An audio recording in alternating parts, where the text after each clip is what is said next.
noche quiero invitarte a una palabra que el Señor primero me ministró a mí y que está basada en un texto, en una parábola, en un hecho creo que uno de los más conocidos o de los más difundidos del Señor Jesús, que es la parábola del buen samaritano, ¿no? Y el Señor narra ahí en Lucas capítulo 10, versículos 30 en adelante. Dice, un hombre cayó en manos de ladrones, los cuales le despojaron, dejándole medio muerto. Descendió un sacerdote por aquel camino y viéndole pasó de largo.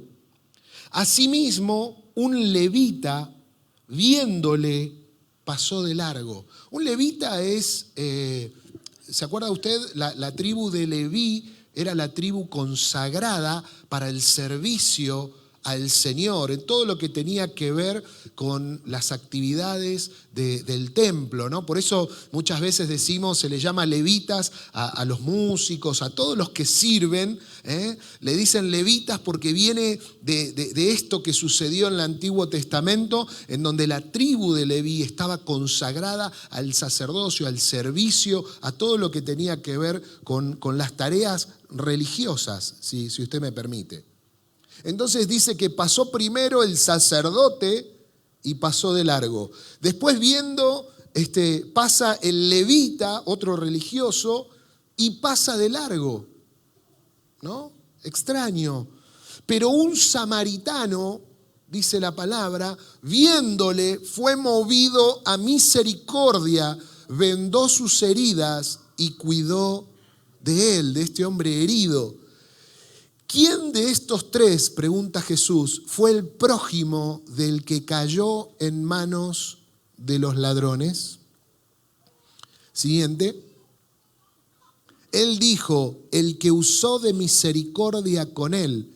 Entonces Jesús le dijo, ve y haz tú lo mismo. Es interesante porque acá se estaba dando un diálogo. Jesús está hablando con un intérprete de la palabra, con otro religioso, que le pregunta a él algo llamativo. Le dice, Señor, ¿qué puedo hacer para heredar la vida eterna? Pavada de pregunta, ¿no?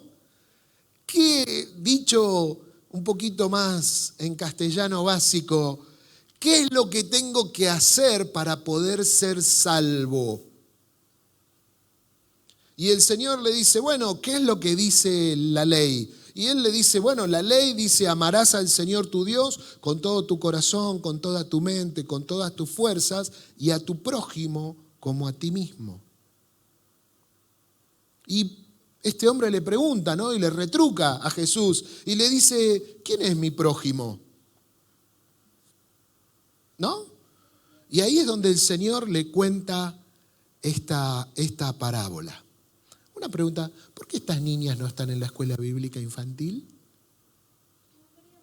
Ay, las invito cordialmente a subir, a escuchar la palabra, especialmente para niños. Claro. No, ¿sabe por qué me tomo este atrevimiento? Porque la verdad es que en este momento que nosotros estamos compartiendo la palabra, tenemos una escuela bíblica específicamente para los niños, en donde se le habla la palabra con juegos, con actividades específicamente para ellos. Y es sumamente importante que los niños puedan participar. Claro, hay veces los niños no quieren, pero veo, esto es como los que somos padres, que los chicos te dicen, mañana no quiero ir a la escuela. Y vos le decís, bueno, no vaya. Y pasado tampoco, papi, quiere ir a la escuela. Si fuera, no sé, mi hija, si fuera por ella, no quiere ir nunca a la escuela. Con las otras me pasaba lo mismo, ¿no? Con las más grandes también. Pero uno como sabe que es lo mejor para ellos, ahí es donde, no es que, bueno, hago lo que la nena quiere. No, hago lo que yo entiendo como papá que es lo mejor para ella, ¿no? Por eso es que las invitamos. Perdón que me tomé este pequeño paréntesis. El buen samaritano, al que Jesús hace referencia, ¿no?, trata de ninguna otra cosa más que del amor al prójimo. El eje, el objetivo de lo que Jesús le estaba diciendo a este hombre era que debemos amar al prójimo. Y la verdad que en líneas generales hoy no tenemos grandes inconvenientes para entender lo que es el prójimo.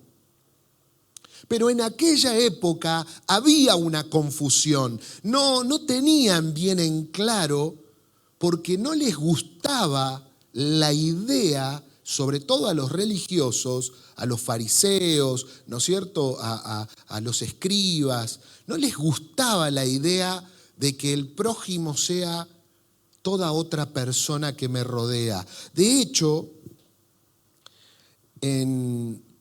ellos cambiaron el texto, ¿no es cierto?, y le hicieron un agregado para que quede como que en realidad el texto diga, bueno, amarás a tu prójimo, pero aborrecerás a tus enemigos.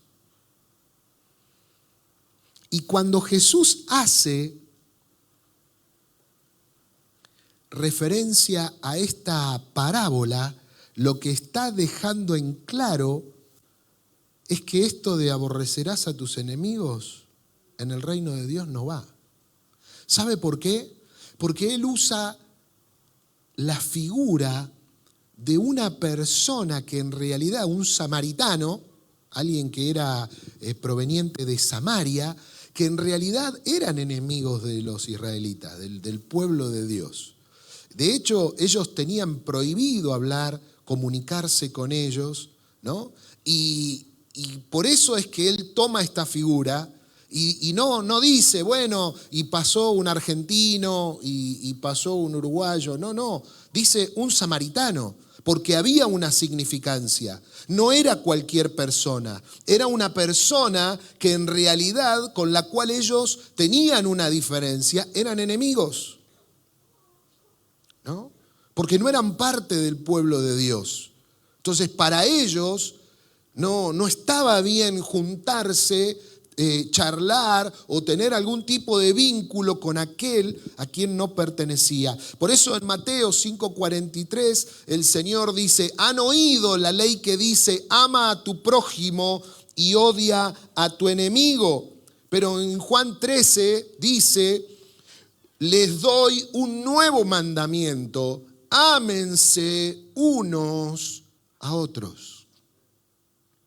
El Señor dice, acá no hay un límite, acá no es, bueno, si te gusta, si te cae bien, si es macanudo, si es de tu familia, si es de River como vos y parte del campeón, está todo bien. Ahora si es de Boca, no le dé ni bolilla. No funciona así.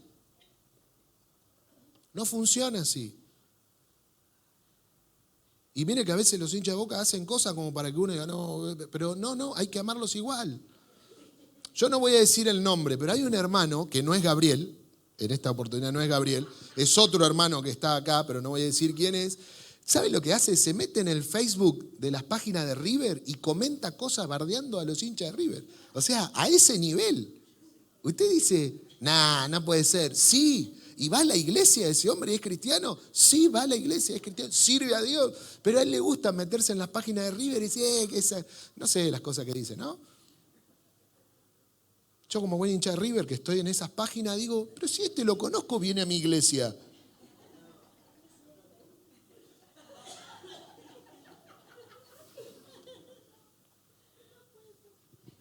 No es una parábola, esto es verdad, que es lo peor de todo. No les voy a decir, no me insistan porque no les voy a decir. Sobre todo porque, bueno, ¿quién es el prójimo según Dios? ¿No? El prójimo para el Señor, ahora poniéndonos en serio, ¿no? El prójimo según Dios es, en primer lugar, cualquier persona que tiene una necesidad. Cualquier persona. Me agrade o no me agrade, sea ese vecino que, barre la vereda y te la deja en la tuya, ese vecino que saca la bolsa y en lugar de ponerlo, porque como no tiene canasto, viene y te lo deja en tu canasto, y vos cuando vas a salir con tu bolsita decís, epa, ¿qué pasó acá? No tengo dónde colgarla, ¿no? O que su perrito viene y te rompe la bolsa de la basura y te ensucia toda la vereda, y después, pelito para la vieja, limpialo vos. ¿Me entendés? Bueno, cualquier persona que tenga una necesidad. Y en segundo lugar, para Dios es prójimo aquella persona que ayuda a otra persona en sus penurias, en sus problemas, en sus dificultades. Es interesante porque Dios nos dice que prójimo es el necesitado, pero prójimo también es el que ayuda al necesitado. Depende de qué lado del mostrador te pares. Si estás en víctima, el que te ayuda es tu prójimo. Y si estás en una situación como la de este samaritano y ves a alguien necesitado, ¿sí? Él es también tu prójimo. ¿Amén? ¿Queda claro? Por eso cuando vos y yo entendemos esto, nos damos cuenta de que Dios fue nuestro prójimo al vernos heridos, lastimados, golpeados a la vera de la ruta de la vida. Otros pasaron de largo. Tal vez pasaron familiares tuyos, tal vez pasaron amigos y te dijeron, bueno, ¿qué vas a hacer? ¿Te las mandaste? Bancátela. ¿Me entendés? Entonces, pero pasó Dios y nos vio ahí y Él acudió para ayudarnos, para realmente sanarnos, para darnos una nueva oportunidad. Él fue nuestro prójimo. Es nuestro prójimo. Qué lindo, ¿no? El saber que el Señor nos vio en esa condición en la que estábamos. No sé vos, pero la verdad que yo daba lástima. Bueno, tanta lástima no, porque pasaban por al lado mío y nadie se acercaba. Pero el Señor se acercó. Mirá lo que dice Ezequiel, capítulo 16, versículos 5 al 8. Dice, nadie puso el más mínimo interés en ti. Nadie tuvo compasión ni te cuidó. Sin embargo, llegué yo y te vi mientras estabas allí tirada. Te ayudé y pasaste a ser mía. Esta es una palabra que el Señor le da a su pueblo. Le está hablando a Jerusalén allí, ¿no? A esta ciudad representativa del pueblo de Israel. Y él describe tranquilamente, podría estar nuestro nombre ahí, ¿no? El Señor podría decir ahí, Pablo, nadie puso el más mínimo interés en vos. No sé, Sofía, nadie puso el más mínimo interés en vos, nadie te tuvo compasión ni te cuidó. Y así, ponete tu nombre ahí delante y calza justito. Porque esa es la obra que el Señor hizo. Jesús fue nuestro buen samaritano. Y Él espera que nosotros lo seamos para aquellos que están en dificultades. Una vez más, Él fue nuestro buen samaritano y espera que vos y yo seamos el buen samaritano de otro que está con necesidades. Que no pasemos y lo veamos ahí lastimado, dolido. Ahora bien, la principal necesidad que Dios suplió en cada uno de nosotros fue la necesidad espiritual. Nos regaló la salvación, ¿no es cierto? Y claro, es cierto que Dios se compadece de nuestras necesidades materiales y físicas, pero Él tiene bien en claro que nuestra primera necesidad, la más importante, es espiritual, ¿no? Porque vos y yo lo que necesitamos por sobre todas las cosas es salvación para vida eterna. Claro, vos decís, bueno, pero yo necesito comer, yo necesito tener salud, Sí, pero la verdad que una vez que vos y yo tenemos resuelta nuestra vida eterna, todos los demás inconvenientes son secundarios. Alguna vez alguien me dijo, Robert, la primera decisión, la más importante de la vida que tiene una persona es definir dónde va a pasar su eternidad. Nada es más importante que definir dónde vamos a pasar la eternidad. Y para los que no saben, solo tenemos dos opciones. O vamos al cielo con Cristo para toda la eternidad, o vamos al infierno con Satanás, el diablo, todos sus demonios. A donde va a ser el sufrir y el crujir de dientes todo el tiempo, donde hay un lago de azufre hirviendo. Y usted dice, pastor, ¿me está asustando? No, le estoy contando la realidad. Porque si yo no le dijera esto, le estaría falseando la verdad. Es necesario que usted y yo podamos ver las cartas sobre la mesa antes de poder tomar una decisión. Es necesario que para poder tener libertad podamos conocer todas las opciones. No son muchas, son dos. Después tomemos la decisión que querramos. Si para nosotros el infierno está bien, ahí adelante. Ahora, el que realmente quiere tomar conciencia y decisión, sabe que es importante poder decidir por Cristo Jesús. La primera gran decisión es con quién vas a pasar la eternidad. Después, cada uno puede alterar el nivel de las siguientes, ¿no? Para otros, la segunda decisión más importante es con quién vas a pasar el resto de tu vida en la tierra, ¿sí?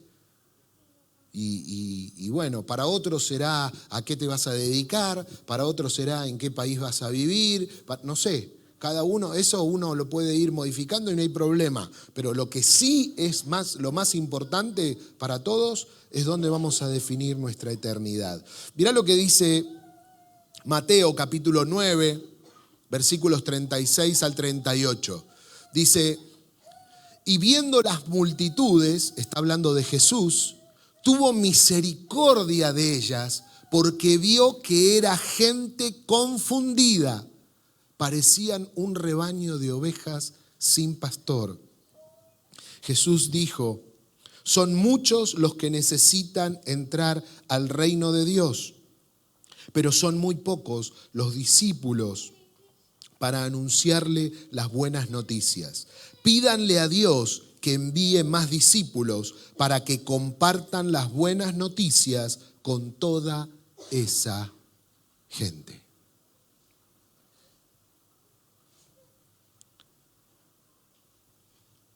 En este episodio, Jesús estuvo 3 días hablándoles a las multitudes acerca de las cuestiones espirituales. Y después de eso, Él los alimentó, multiplicó los panes, los peces. O sea, Jesús vio la necesidad física, pero a lo que le dio más importancia, lo que fue primordial para Él, fue alimentarlos con lo espiritual. Mirá lo que dice Mateo 16, 26. Los regalos que satisfacen necesidades temporales no tienen el poder para salvar a nadie del infierno. ¿De qué les sirve ganarse el mundo entero y perder la vida eterna? ¿De qué te sirve decir, no, consagré mi vida al estudio y tengo acá una pared llena de diplomas? Ya no hay más título, ya me dicen máster, doctor, profesor, ya no hay más título. ¿A qué te dedicaste? A estudiar. Tengo un cerebro así de grande. Qué bueno. ¿Tenés familia? No, no tengo familia porque me dediqué a estudiar. ¿Tenés una relación con Dios? No, no tuve tiempo de nada. No voy a la iglesia, no participo en ninguna actividad. No tengo tiempo. Después tenés personas que dicen, no, mirá, yo construí un imperio, edifiqué un imperio, tengo empresas, tengo un montón de casas, tengo un montón de autos, tengo inversiones en la bolsa de valores, ¿y a qué dedicaste tu vida? A levantar este imperio. ¿Y pudiste estudiar? No, me la pasé laburando. ¿Y pudiste formar una familia? Sí, tengo, pero no los veo casi nunca porque estoy todo el tiempo en la oficina o en mis negocios o viajando. ¿Y Dios? ¿Quién? Dios. No tengo tiempo ahora para Dios. Después tenés los que invierten su vida en la familia, que uno dice, bueno, es un valor importante, bueno. Mirá, mi esposa, mirá mis hijos, yo me dedico a ellos, pero la familia pasa a ser el número uno y se olvidan de Dios y se olvidan de todo el resto. Por eso, hermanos queridos, ¿de qué sirve ganar el mundo entero y perder la vida eterna? Cuando vos y yo ponemos como prioridad los deseos de Dios, los planes de Dios, los proyectos de Dios, Él nos ayuda a que todas las demás cosas en nuestra vida, todo el resto de la lista de prioridades pueda estar bien ordenada. Si lo primero para vos y para mí es Dios, quédate tranquilo que todo lo demás se va a ordenar. La palabra dice, mas buscad primeramente el reino de Dios y su justicia, y todo lo demás os será añadido. Pero buscad primeramente el reino de Dios. Ahora bien, ¿cuál es el deseo de Dios? ¿Cuál es la prioridad de Dios? ¿No? Dice Juan 3:17, Dios envió a su Hijo al mundo para que lo salve. Ahora, claro, cuando nosotros vemos la historia de Jesús, vemos que Jesús hizo milagros, le dio vista a los ciegos, hizo caminar paralíticos, resucitó muertos, multiplicó alimentos para darle de comer a un montón de gente, echó fuera demonios, hizo de todo. Pero la realidad es que para lo que Él vino era para salvar al mundo, para darles un mensaje de vida, de salvación y para morir en la cruz del Calvario. Por eso cuando Él habla con sus discípulos unos días antes y le cuenta el plan, uno de ellos dice, no, maestro, que esto no te acontezca. Él le dijo, miren, yo tengo que ir a que me crucifiquen. No, ¿cómo vas a morir? ¿En este momento? No, que esto no vayamos para Jerusalén, no, quedémonos acá. Y Él le dice, apártate de mí, Satanás.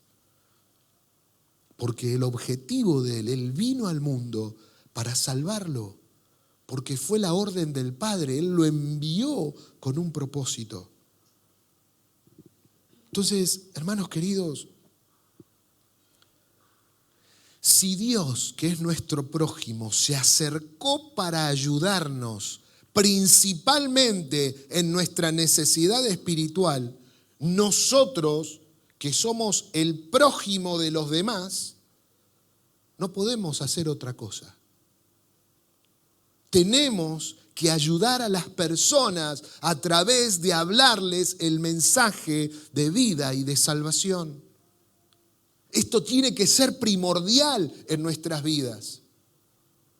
¿Puede haber otras cosas? Sí, en segundo, tercero, cuarto, quinto lugar, ningún problema. Pero lo número uno es entender de que nuestra ayuda debe incluir el mensaje de salvación. Por eso a mí me encantó cuando el pasado 30 de julio que se hizo esta actividad, ¿no es cierto?, en donde se regalaban las zapatillas y se hacía todo esto. Lo primero que hizo la iglesia, la mayoría de ustedes que están acá sentados, fue hablarles uno a uno a los nenes, hablándole el mensaje de salvación. Esa es nuestra tarea. Después lo de la zapatilla era secundario. Lo hicimos, claro que lo hicimos, porque había una necesidad.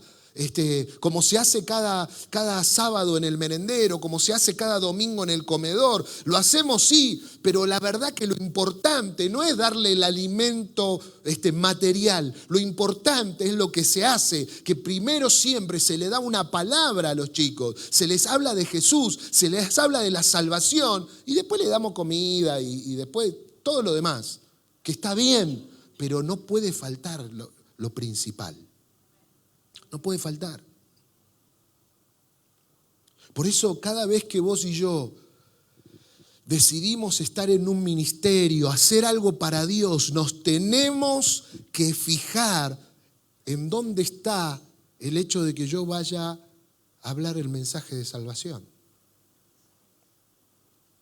Porque a veces nos confundimos, ¿no? Y decir, bueno, yo quiero ser ujier porque me gusta abrir la puerta a la gente, recibirlas con una sonrisa, todo. Bueno, no, yo quiero ser músico porque me gusta tocar y quiero adorar al Señor. Bueno, perfecto. A mí me gusta el sonido o pasar las letras, fantástico. ¿Y en qué momento hablamos del Evangelio de Salvación? Porque todo eso está todo bien, pero en algún momento tenemos que predicar el Evangelio. Porque si no nos escondemos atrás de una actividad. Yo voy al comedor los domingos, yo preparo la comida, pero no, yo a los chicos no le hablo. No, pará. Si no, porque ya Walter y Alicia le hablan a los chicos, ¿no? Entonces, que le hablen Walter y Alicia. Yo estoy para cortar tomate, para picar cebolla, para revisar, para lavar los platos. No, hermanos queridos. Todo eso hay que hacerlo, pero cada uno de nosotros nos tenemos que involucrar en algún momento para predicar el mensaje de salvación. Algunos lo harán tipo charla así, abierta con un montón de gente, otros lo harán en el 1 a 1, ¿viste? Porque hay gente que por ahí le da vergüenza, no se anima o lo que sea, pero por lo menos hablale al 1 a 1. Le hablas a tu vecino, le hablas a tu familiar, le hablas a alguien de Cristo. No me respondas, pero ¿cuándo fue la última vez que a alguien le dijiste abiertamente, che, mirá que hay un cielo y un infierno? ¿Dónde vas a pasar tu eternidad? Mirá que si seguís viviendo así, esquivando a Dios, tu final es de muerte, de perdición eterna.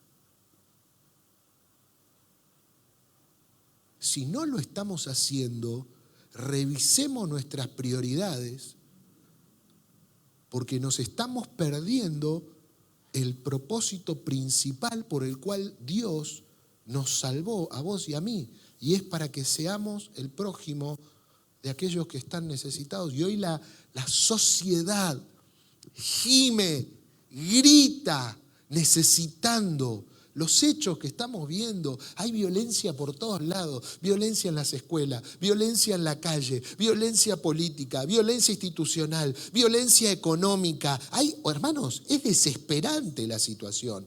Y no tiene que ver con lo que pasa ahora en el país, olvídese. Digo, esto viene pasando desde hace décadas, pero cada vez la sociedad en general, el mundo, está gimiendo, demostrando que necesita a Dios. Y si nosotros, vos y yo, no incluimos el mensaje de salvación en la ayuda, pasamos a ser una ONG más.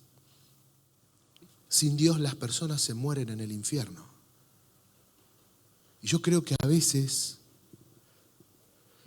perdemos esta noción. A veces quedamos enredados en nuestras cuestiones personales, en nuestros problemas, en nuestras dificultades, ¿no? Tal vez hasta estás todo bien en tu vida y te quedás disfrutando y perdemos esa sensibilidad de que los que están a nuestro alrededor la están pasando realmente muy mal.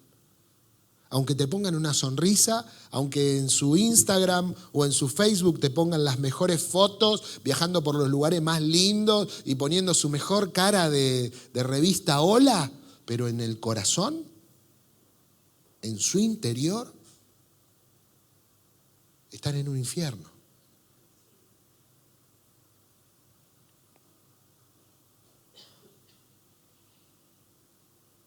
Juan 6:51 dice, Jesús dijo, yo soy el pan de vida, el que coma de este pan vivirá para siempre, y este pan es mi cuerpo que ha sido entregado para redimir a la humanidad. ¿Quién es el pan de vida? Jesús, no hay otro. Mire, el día viernes tuvimos una hermosa reunión de hombres. Había un grupo hermoso de hombres que jugamos al ping-pong, al metegol. La verdad que la pasamos tan lindo. Recibimos un precioso testimonio de Marcelo Cuello. Nos trajo la palabra Marcelo Vicente. Fue una noche espectacular. Y la coronamos comiendo unas pizzas. Unas pizzas, hermano, yo no le puedo explicar. Sí, no me pregunte de qué habló Marcelo porque no lo escuché ni nada, ¿no? Porque yo no estaba, yo estaba haciendo las pizzas. Unas pizzas, nah, impresionante, impresionante, ¿no? Ahora, ¿sabe cuál es el gran problema? Que a pesar de que las pizzas salieron riquísimas, al otro día igual desayunamos, tuvimos necesidad de almorzar, después tuvimos necesidad de la merienda, y después tuvimos necesidad de cenar. ¿Por qué? Porque esas pizzas, por más que eran riquísimas, te sirvieron para pasar la noche nada más. Ahora, este alimento que es Jesús es suficiente. Por eso Él dice, el que coma de este pan vivirá para siempre. Todo lo demás es temporal. Alguna vez lo conté, pero hubo un estudio hecho acerca de las personas durante 20 años. Las personas que habían ganado la lotería en Estados Unidos. Hay un estado, creo que era California, que tiene una lotería en donde siempre se sortean 9 millones de dólares. E hicieron un estudio siguiendo a los que habían ganado la lotería. El 90% de las que lo habían ganado, después de 4 años, estaban en peor condición que antes de ganar 9 millones de dólares. No quiero hacer ni la cuenta de cuánto debe ser en pesos. Multiplicar 9 millones de dólares por 292, creo que está el Blue. Miles de millones de pesos. En 4 años estaban peor. Divorciados, algunos se habían suicidado, otros se habían peleado con los hijos. La gran mayoría estaba en bancarrota porque no sabía administrar, entonces terminó perdiendo todo. ¿Entendés que lo temporal es justamente eso, temporal? Y aunque vos puedas estar pasando un veranito en tu matrimonio, en tu familia, en tu economía, no deja de ser temporal. Y no es que quiero ser pájaro de mal agüero, sino lo que Dios nos está diciendo, que si nosotros no lo buscamos a Él, que es el pan de vida, todo lo demás es transitorio. Todo lo demás es perecedero. Nada vale la pena si no tenemos salvación y vida eterna. Quiero terminar con 3 ideas para rescatar de esta parábola. En primer lugar, tenemos que entender que el amor de Dios debe ser la verdadera motivación de nuestro servicio. Qué lindo que es amar a la gente, ¿no? Hacer las cosas, pero no es suficiente. Nuestra motivación no tiene que ser simplemente el otro. Primordialmente tiene que ser nuestro amor a Dios. Porque cuando nosotros vamos a 1 Corintios 13, no vamos a ir ahora, pero se lo dejo como tarea para el hogar. Lea todo el capítulo, ahí habla acerca de la preeminencia del amor. Y nos dice las características de ese amor según Dios. Es superior en calidad a cualquier otra cosa que nosotros nos podamos imaginar. Y la realidad es que aquellos que saben hacer tarea solidaria, es que no siempre la gente es agradecida, aun cuando los estás ayudando. Hay gente que viene y vos le das un plato de comida y dice, no, esto ya lo hicieron la semana pasada. O ves que se empiezan a tirar con la comida, o ves a la cuadra que tiraron la fruta, ¿viste? Y vos estuviste yendo a buscar las donaciones, llevándolo, lavando la fruta, haciendo toda la tarea para que después... Y a veces te da un poquito de bronca, ¿viste? A veces te da un poco de Decís, che, yo dejo mi familia, dejo mis quehaceres, estoy acá de manera voluntaria y hay gente que, viste, que es ingrata, que... Por eso lo primordial no tiene que ser simplemente este amor solidario, sino que la verdadera motivación de nuestro servicio tiene que ser el amor al Señor. Primero, porque Dios nunca nos va a hacer sentir mal, nunca. Segundo, porque Él no es deudor de nadie. Nunca. Por otro lado, tenemos que entender que un simple gesto de amor podría cambiar la vida de una persona para siempre. Ahora, ¿qué amor? El amor que refleja el carácter de Cristo, hermanos queridos. Porque la verdad es que nosotros somos el resumen de lo que dijo Jesús. En realidad dijo, si ustedes siendo malos pueden dar cosas buenas, ¿cuánto más el Señor? O sea, Él nos definió. La verdad que nosotros somos malos. A veces tratamos de ser buenos, pero en esencia, lamentablemente, por eso necesitamos a Dios. Y yo sé que acá hay gente muy buena, pero aún los más buenos terminan siendo malos, lamentablemente, porque la esencia pecaminosa nos lleva en algún punto a ser egoístas, a mirar las cosas desde algún lugar. Pero es la presencia de Dios la que puede transformar para que vos y yo podamos tener ese gesto de amor que viene del Padre y no de nosotros mismos. En segundo lugar, tenemos que entender que el amor se demuestra por el sacrificio. Y esto es durísimo, ¿vio? Porque la realidad es que no podemos amar sin que nos cueste. No se puede. Y aquellos que aman saben que amar cuesta. Nos cuesta amar a nuestros hijos, que en realidad los gestamos nosotros, nacieron en nuestro hogar, son sangre de nuestra sangre, carne de nuestra carne, y así todo. Hay veces que contás hasta 1000, ¿viste? No sé si te pasa a vos, a mí alguna vez me pasó. Pero para el samaritano, ¿no?, de la parábola, le costó muchísimo, porque él le dio sus ojos a este hombre herido cuando se interesó por él. Él le dio su corazón cuando sintió compasión al verlo ahí lastimado. Él le dio su burro cuando lo llevó al hospital. Dice que lo cargó ahí y lo llevó. Él le dio su tiempo cuando modificó su viaje, su itinerario, para poder atender y llevarlo. Le dio sus manos cuando vendó sus heridas. Y le dio su dinero cuando pagó todos los gastos de su recuperación. Mire si no cuesta amar.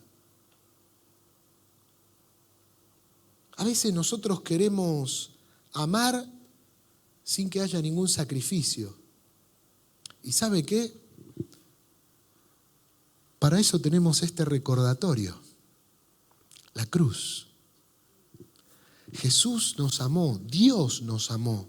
Dice que de tal manera amó Dios al mundo que ha dado a su Hijo unigénito para que todo aquel que en Él cree no se pierda, mas tenga vida eterna. Ahora, dio a su Hijo, ¿qué significa?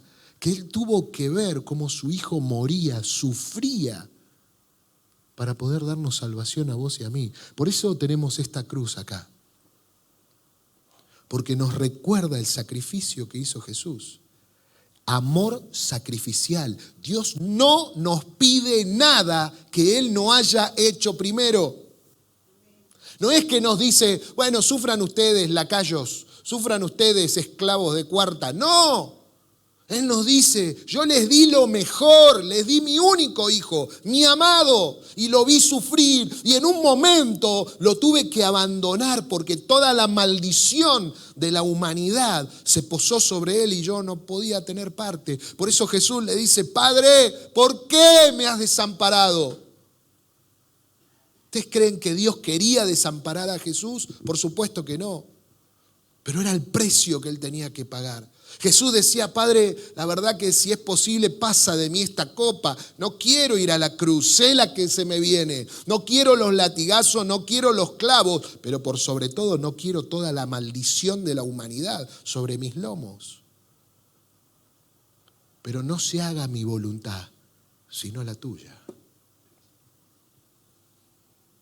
Amor sacrificial. Y a veces nosotros nos quejamos, tengo que ir al ensayo de alabanza otra vez miércoles, y tengo que ir al ensayo. Bueno, hagamos la corta, 1 hora y media y después nos vamos porque estoy cansadito, estuve trabajando toda la semana, ¿viste? O no sé, la actividad que hagas. Hermanos, por eso insistimos, necesitamos abrir más casas para que haya grupos de vida, para predicar el evangelio. Y algunos me dicen, pastor, pero en mi casa viene 1 o 2 nada más. ¿Te parece poco? 1 o 2. ¿Sabés que cada uno de nosotros pueda afectar, aunque sea la única persona en toda tu vida, que en lugar de irse al infierno a causa de tu tiempo, de tu amor, de tu dedicación y que vos le hablaste de Cristo, esa persona en lugar de ir al infierno va a ir al cielo por la eternidad? Creo que no somos conscientes. Porque si no, todos nuestros hogares tendrían que estar abiertos y no una vez a la semana. Amor sacrificial. Ay, no, pero no tengo muebles lindos. Pero vos te pensás que la persona que viene en angustia, en dolor, en depresión, le importa si tu mueble es nuevo, es viejo, si tenés un televisor chico, grande, si tu casa está bien pintada o no. Esa persona que está en depresión ve todo gris, aunque vivas en una mansión, no la va a ver. No la va a ver. Aunque tenga los muebles más caros. Va a entrar llorando por su angustia y por su depresión, por el peso del pecado en la conciencia.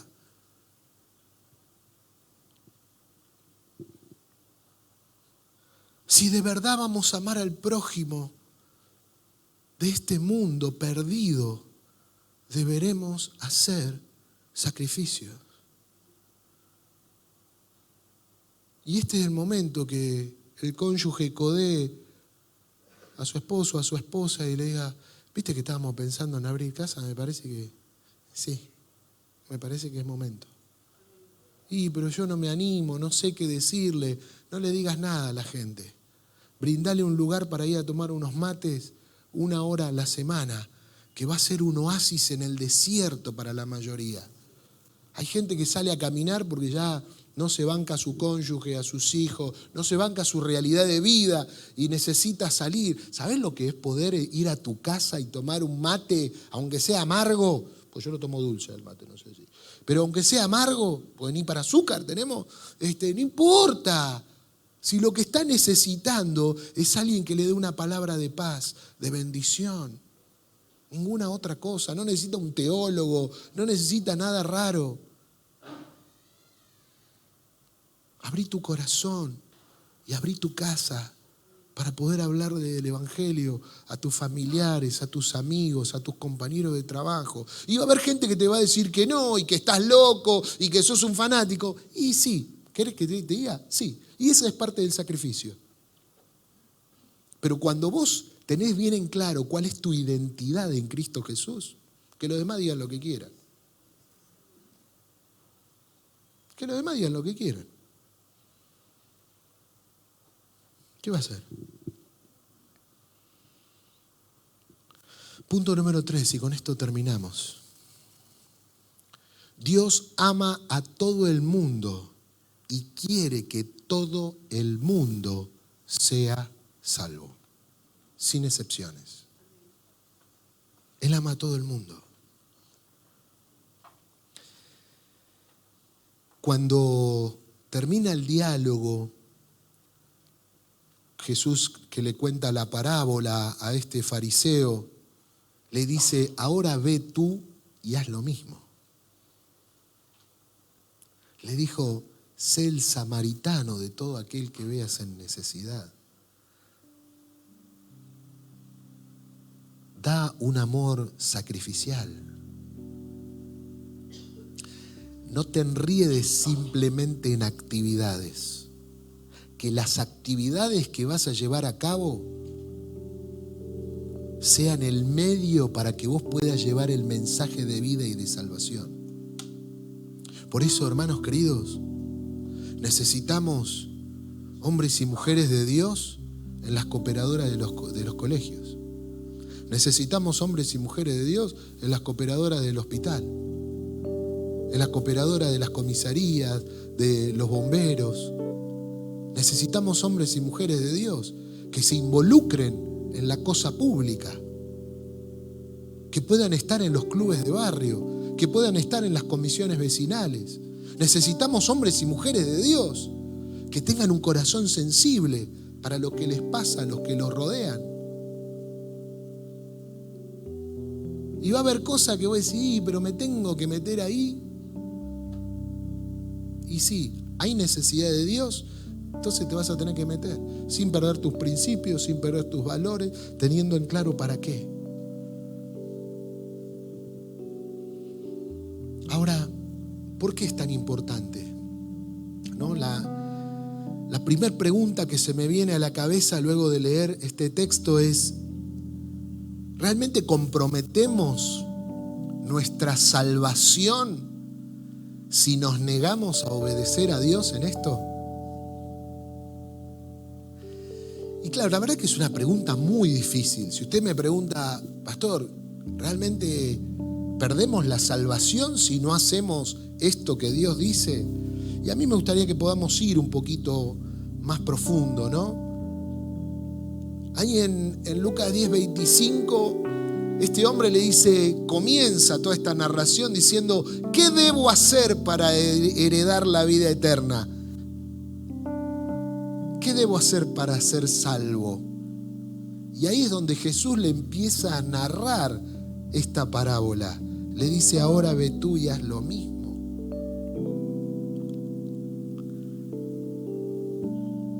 No solo tenemos que amar al Señor, ¿no? Porque ahí en Lucas 10:26, ¿qué dice la ley de Moisés? Amarás al Señor tu Dios con todo tu corazón y con toda tu alma y con todas tus fuerzas. Siguiente. Y con toda tu mente, y a tu prójimo como a ti mismo. Muy bien, le dijo Jesús, haz eso y vivirás eternamente. Jesús le estaba dando la llave que abre la puerta a la vida eterna.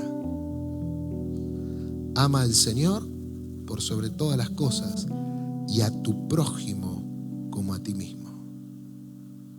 ¿Cómo amo a mi prójimo? Hablándole el mensaje de salvación. Juan 14, 23 y 24 dice: todos los que me aman harán lo que yo diga. El que no me ama, no me obedece. Hermanos, la Biblia nos lleva a responder esta pregunta con la que iniciamos. Las mismas escrituras nos llevan a que vos y yo podamos reflexionar a ver si realmente mi salvación está en juego si yo no termino haciendo lo que Dios quiere que haga. Mirá lo que dice Mateo 7:21. Solo entrarán aquellos, cuando dice entrarán, está hablando el reino de los cielos, solo entrarán aquellos que verdaderamente hacen la voluntad de mi Padre. La voluntad del Padre es que le demos un par de zapatillas. La voluntad del Padre es que le demos el mensaje de salvación. Después démosle las zapatillas, démosle un plato de comida, démosle ropa, démosle alojamiento, hagamos lo que haya que hacer. Prestémosle el oído, porque hay gente que lo que necesita es que alguien le preste el oído, un hombro para llorar, una palabra de consuelo. Tantas veces los hombres han ido a cortar leña para ir a llevar, porque la gente necesitaba calefaccionarse en pleno invierno. Está todo fantástico, pero no puede faltar el mensaje de salvación. Por eso, o cumplimos con los dos requisitos de amar a Dios y de amar al prójimo, o lamentablemente nos vamos a ver en problemas eternos. Esto es lo que dice la palabra. Por eso en esta noche yo quiero invitarte a que reflexionemos por unos instantes, cerrando nuestros ojos y pensando acerca de qué vamos a hacer. ¿Qué vas a hacer con tu vida? ¿Vamos a seguir llamándonos cristianos, viendo pero no viendo la necesidad que tienen las personas de Dios? Como lo hacían el sacerdote y el levita, que eran religiosos pero que pasaron de largo. ¿O nos vamos a convertir verdaderamente en buenos samaritanos que Dios espera que realmente lo podamos hacer? Esta decisión tiene implicancias eternas, hermanos. Y vos y yo no podemos tomar este asunto a la ligera. Padre, en el nombre de Jesús, en esta noche nos humillamos delante de ti.